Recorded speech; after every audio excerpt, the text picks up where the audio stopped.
السلام عليكم صاحبيال kusoo dhawaada war degdeg oo hadana soo gaaray صاحبيال hadaad kanaalkeena ku cusub tihiin fadlan subscribe saara si aad ula socotaan wararka warkan xiga mahadsanidin Ra'iisul Wasaarihii magacaabnaa ee Dowladda Federaalka Soomaaliya Mudane Xamse Barre ayaa maanta noqday ra'iisul wasaaraha rasmiga ah ee xukuumadda federaalka Soomaaliya kulankii maanta ee ka dhacay Villa Hargeysa ayaa xildhibaanada Dowladda Federaalka Soomaaliya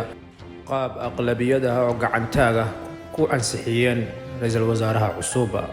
220 xildhibaan ayaa gacanta u taagay si aqlabiyad ahna ku ansixiyay ra'iisul wasaaraha cusub halkaas oo san cidna diidin cidna ka aamusin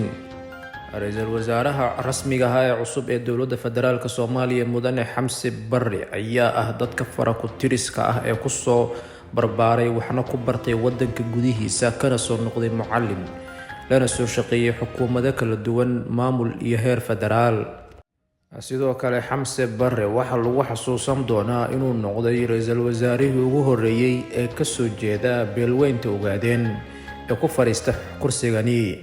ra'iisul wasaaraha cusub ayaa horyaal caqabado badan ay ka mid yihiin caqabadaha abaaraha amniga iyo dib u heshiisiinta dhageystayaal wanaga intaas warkii degdega ahaa ee ansixinta ra'iisul wasaaraha cusub ee Mudane Xamse Barre fadlan hanaga ilaawinina inaad subscribe noo saartaan kanaalka si ay noogu noqoto dhiirigelin mahadsanid